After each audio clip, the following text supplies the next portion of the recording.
Om Sri Sai Ram.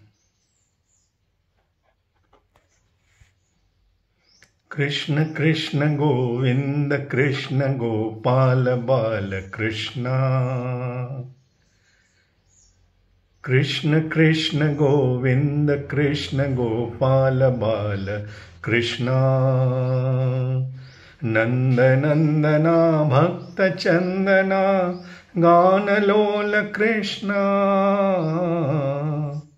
Nanda Nandana Bhakta Chandana Ganalola Krishna. Sundaravadana Sarojanayana Radha Priya Krishna. Yadava Krishna Yashoda Krishna Satya Sai Krishna. Yadava Krishna Yashoda Krishna Satyam Sai Krishna. Krishna Krishna Govinda Krishna Gopala Bala Krishna.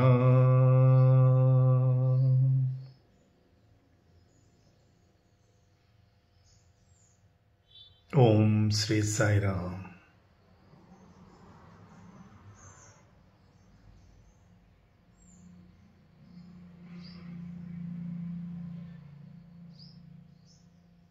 Education without character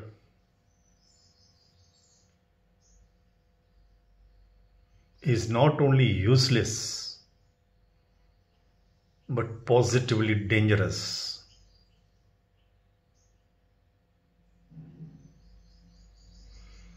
Politics without principles, science without humanity,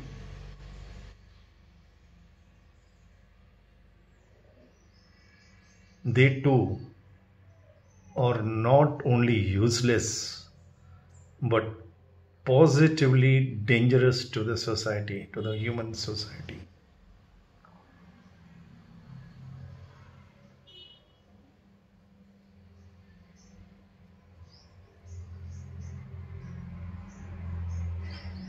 They say when you employ an educated village boy in your bakery, and if you make him in charge of your bakery, you have to be very careful and watchful. He may steal a bread or two from your bakery. But if you employ an educated smart boy, you have to be extra careful and extra watchful. Because he will not steal one or two bread. He may take away your entire bakery with him.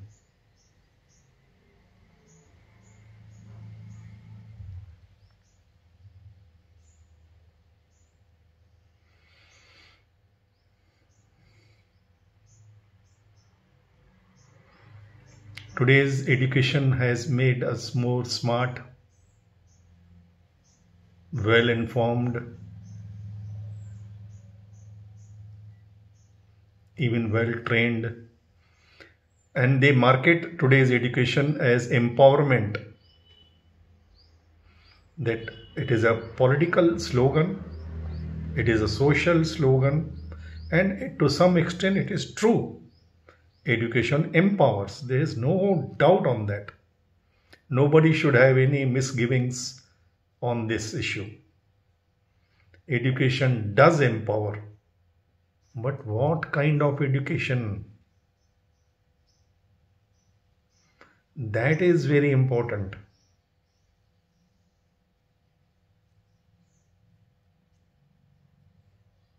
There was a time when I was living in Ulhasnagar till 1990, during 80s and till late 80s. To find a chartered accountant, we had to go out of Ulhasnagar. Maybe one or two. Today, every building in Ulhasnagar has at least one girl either completed or doing her chartered accountancy, CA. CA or CS. And what is the percentage of passing chartered accountancy? 2 to 3%. And what happens to 97? We highlight through marketing strategies the success of 2 to 3%. Those who appear for NEET, JEET, whatever common entrance examinations we have, hardly 10% upper limit for any jobs. Hardly 1 or 2%, maximum 5% people get their jobs. Hardly 5 to 10% pass the examination. What happens to other 90%? And they all who have been declared failed, they all are above 80-90% during admissions in any prestigious college institutions. Cut-off marks are 90, 91, 92, 95. What happens to other lot? We highlight only the little 2 to 3% and make it a big event on TV, talks, serials, everywhere. Auto rickshaw boy's son got IAS. A vegetables selling daughter became IPS, IAS. Very good. It is achievement, no doubt on that. We must honor that. In those challenging circumstances, somebody comes up, it is to be appreciated. We should salute. But also we should know what happens to other 99%. We know how to celebrate the success, but we do not know how to face the failures.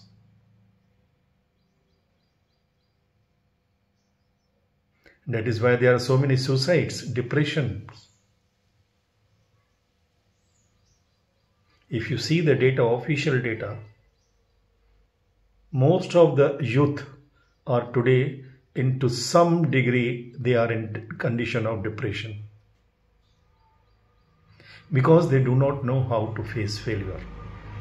And even those who succeed, they even do not know how to face their success.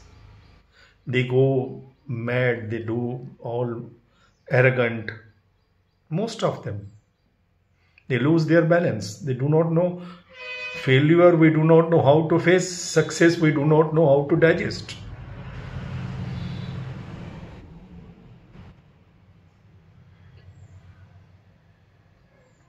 We are fed with wrong type of food. Breakfast, lunch, dinner, everything. You can't live on badada vada, idli vada, breakfast, lunch, dinner, all 365 days. Go on. You don't have complete nourishment on your plate. And then you do not know how to digest it. You are overfed, you are pampered. And those who are deprived, they too fall sick.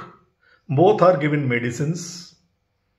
One section goes to psychiatrist, other person goes to the hospitals with big diseases. But every mind is diseased mind. Disease is, Swami says, want of ease.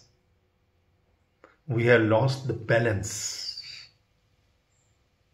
The avatar has come precisely to bring back the balance in human behavior, in human society, in human conduct. On day-to-day basis. We all know, look at the doctors around. There was a time we used to worship, adore doctors, teachers. Today the education and medication have become the most corrupt system in our society. With all due respect, still there are few honorable persons, no doubt on that. Kabul में भी गधे होते हैं. Good and bad are found in every society at any point in time. But today, Swami says, the limits have increased so much on the wrong side that we need an extraordinary solutions to bring back the balance. Extraordinary situations demand extraordinary solutions.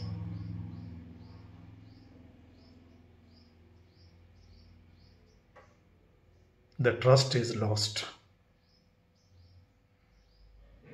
Smartness has replaced sincerity and honesty.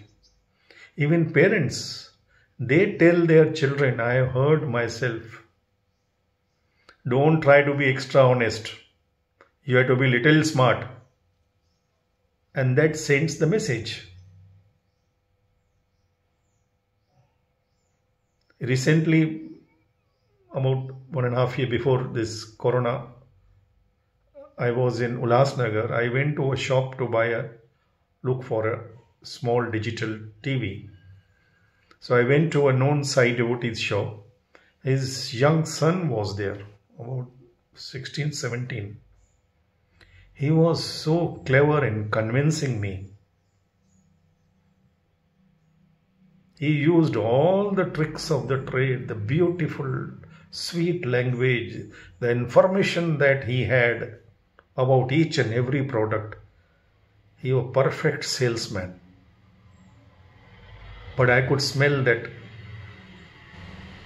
he was not being honest. Knowing that I am also, he showed all the respect. Uncle, I know you, we come to Puttaparthi, you are so nice, this, that, everything. But when it comes to sell his product, he went overboard. I could smell it. Because we instill that factor right at young age. That if you want to be successful, you have to be smart, not honest.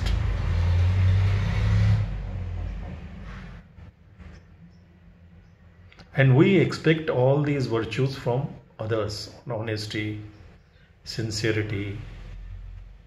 From others we do expect. But when it comes to our own personal conduct, we compromise. And we give this name practical living.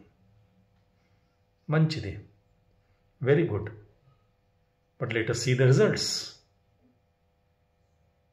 Where is humanity today? If everything what we have been doing for last 100 years is good, then we should all be happy.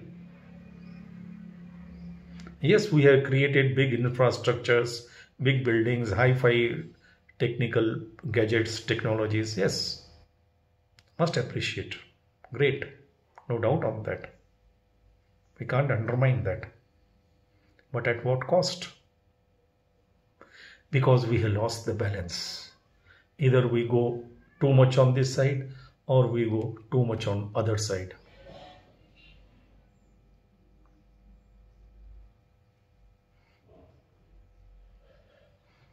Lord has come to bring back the balance in every human affair. That is why Swami's education institutions, they give out the product of Satya Sai Institutes. Excellence, excellence, excellence in everything. In studies, in dance and drama, in bhajan singing, in sports, in oration, in character. Above all, first foundation is character.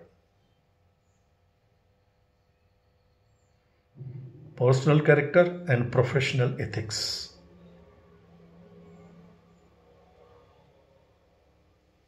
Today, Satya Sai products are positioned in different big companies, corporate houses, everywhere. The very name Satya Sai, the corporate houses, they feel comfortable.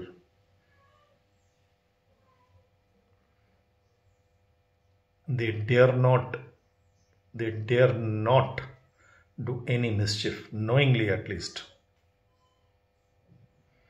Because they know this Lord reacts.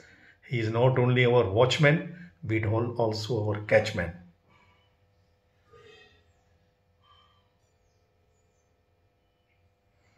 Daiva Priti, Aparadha Bhiti, Samaj Niti. Love of God, fear of doing wrong will bring balance and righteousness in human society. Today we do the opposite. We fear God and love doing what is wrong, what is unrighteous. We actually enjoy doing it. We bluff around, make fool of somebody, and then we come and report to our parents, to our wives, see how I made fool of him. And we get pat on our back from our parents, from elders. Oh yes, he is smart boy. The seed of dishonesty is sown by parents, by the teachers, first by the parents. Swami used to say, youth have no blame. They are pure, innocent. All blame lies upon Talli Tandri, the parents. They pamper them on wrong things.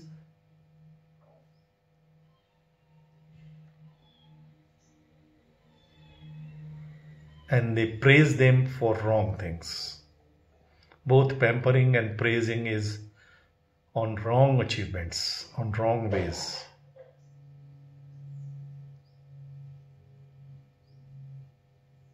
Because fathers have become financiers.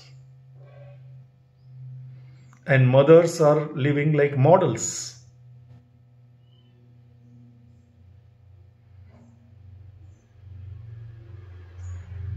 And they compromise their responsibilities by declaring that we are friendly with our children. Because they have lost control over their own children. They have no other option but to say that we are friendly with them. Yes, being friendly is very good.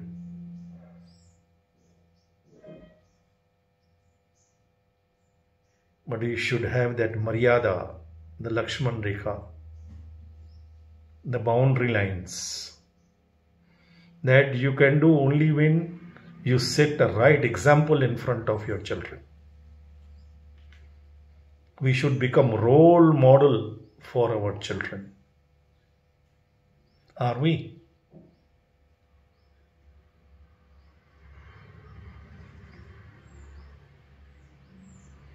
That is why this avatar has to come in 3 incarnations.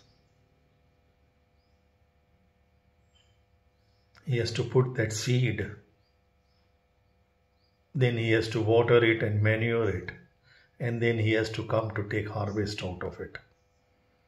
And God is never in hurry, but he is always on time. He has got infinite patience. He never imposes his love upon anyone.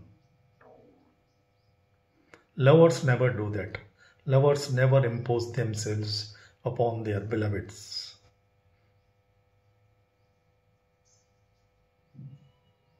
So he waits.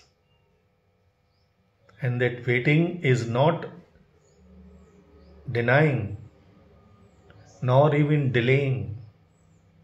He is ready to give. We are not ready to take.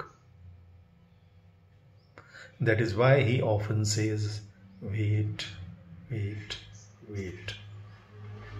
We have to at least prepare our minds and keep our minds and hearts in receiving position. You can't keep our pot upside down and expect the water to fill them.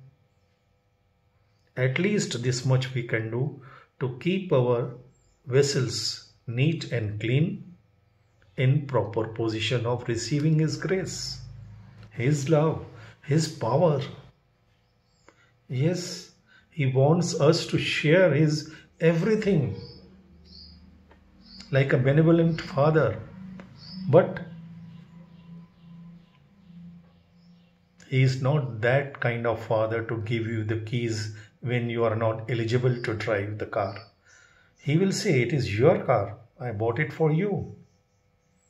Everything that belongs to me belongs to you.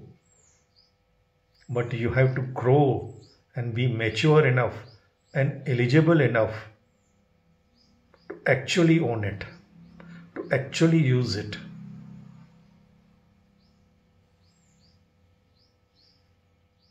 And we are doing everything. We want to go this direction, but we are our travel is on this direction. We want happiness and we are doing everything possible to inflict pain upon our bodies, our minds, our emotions, our soul. We are indulging in every thought, every word, every activity that first hurts us.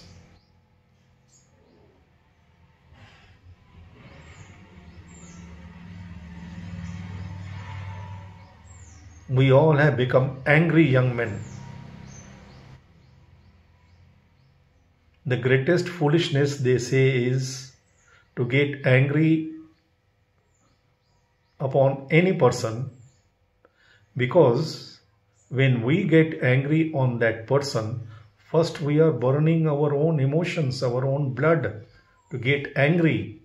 We are as if punishing ourselves for the mistakes which the other person has done. We are punishing our own body, nervous system, entire being by getting angry for the wrong that other person has done upon us. And we call this foolishness,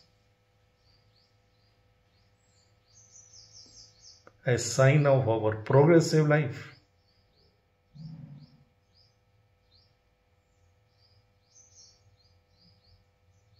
Because of frustrations.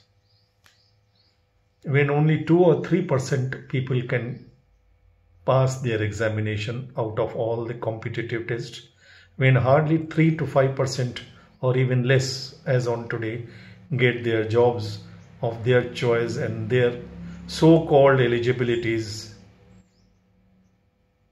and degrees, then 98%, 97% youth on the streets are moving human bombs. When they will explode, we do not know. That is why the youth is going the wrong ways.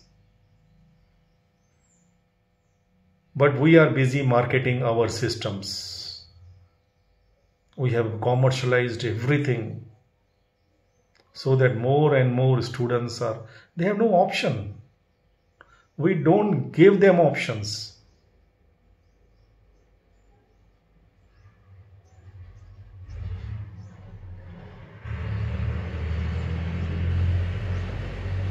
They do not know how to enlighten their minds, their hearts, their emotions, how to face any situation. They are not trained on that. They are just well informed and well trained to do mechanical things. The day will come, even robots will replace them.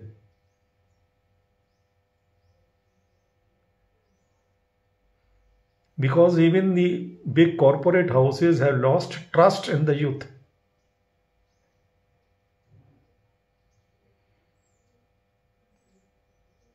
And I can very honestly and proudly say, even in this situation,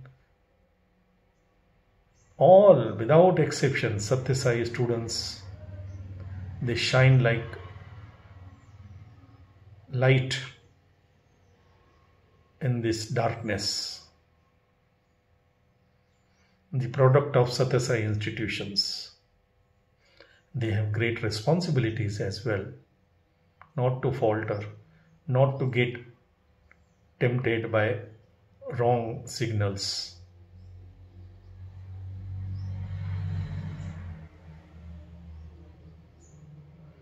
The education system must be redesigned, what Swami calls into educare system. Education that cares for your spiritual being, your emotional being, your intellectual being, and of course then your physical beings. First you have to water the roots. You don't have to water the leaves for the plant to grow and give you flowers and fruits. This is all misconceptions, wrong ideas being marketed. Everything is marketing, managing, manipulating. Even CAs, any profession, unless they are well connected, unless they know how to manage and manipulate, they will not be successful. So we are giving them no options but to be dishonest with their own learning.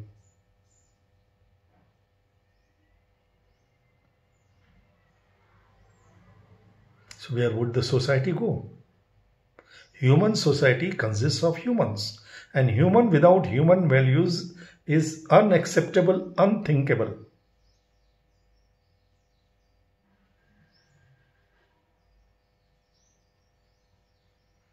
Even for the governance of God, which Swami has decided to bring about, first in India and then in the entire world.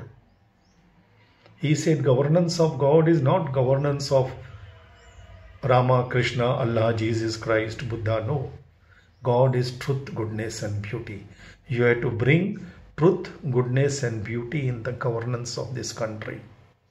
And for that, my donkey instruments, who have no personal agenda, no other agenda, I will provide you with real can persons. We have heard of capable, able and noble persons, can persons. Swami gave this word to me. I will provide you with real can persons, R-E-A-L, real, reliable, eligible, adorable and lovable. So two qualities, practical worldly qualities. They should be reliable and eligible to do their job. But they should be adorable and lovable as well. So the balance is maintained. And then they should be capable, able and noble. I prayed to Swami and I put this question to Dr. Manmohan Singh during my first meeting with him at his residence. I put 3 questions to him. It was spontaneous. I never used to even read the front page of newspaper. Always turn the first page. Least interested in politics. But I heard myself put this question to him. Why can't we have 540 real can people elected to our parliament? An equal number of MLAs in each and every state assemblies.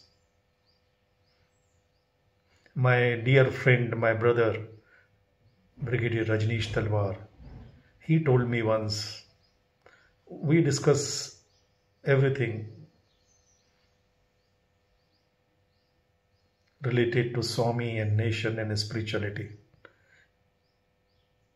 I told him Swami has assured me that he will provide me with this to bring about governance of God in this country. But what next? He said, Harish, once Swami provides you with these people and if you can get them elected to parliament, then nothing else needs to be done. So simple. If we have 540 real can persons sitting in our parliament and equal number of MLAs in each and every state assemblies, then nothing needs to be done. It is like Swami's divine strategy. If each and every human heart and mind is enlightened with awareness, with his divine love, nothing else needs to be done. The job is done. Then those enlightened minds and enlightened hearts will do what needs to be done.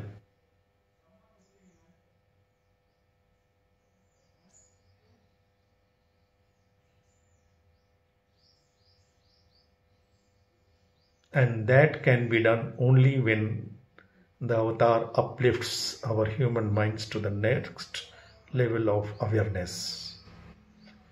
And for that, love is the only power, love is the only way. There is no other power, there is no other way. The education should instill that love of God in each and every mind and heart, first and foremost. That love will enlighten our minds, our intelligence so much that every other subject will become so simple and clear. The students would know how to face any situation, I have given my own personal example, how Swami guided me to love a subject which I used to close the book, geology. But I had to go pass, I had to appear for the examination. Though I was first class honors in every other subject, but if I fail in this one subject because I did not like it, then my percentage would go down, or I may even fail if I fail in one subject. So Swami told me, you are not able to understand geology because you are not loving geology. Love geology. And the moment I started loving this subject, I got enlightenment and awareness of the subject, the beauty of the subject. I used to think, why to study about stones and marbles? Swami told that every god is in all the statues of Krishna that we see. They are chiseled out of rocks, from marble, from stones. And the same subject I got highest marks. We have to love. Then our buddhi will become enlightened. Our memory will increase. All students, as mentioned in one of my talks, they used to write down the equations. But with Swami's grace, the moment I see an equation with love, with proper understanding once, I will tear it off and flush it out. That is why Swami told Narasimhan, editor of Sanatana Sarthi, when I wrote the entire question answers between Bhagwan and Bhakta in 91 in Trivrindavan, Swami's dialogue with one boy, around 30 to 35 minutes dialogue. I came out and wrote everything and I gave it to Narasimhan, the editor, who was former editor of Indian Express. When he read out the entire thing to Swami in his interview room, Swami said, this boy has got tape recorder memory. Each and every word in proper sequence I could recollect.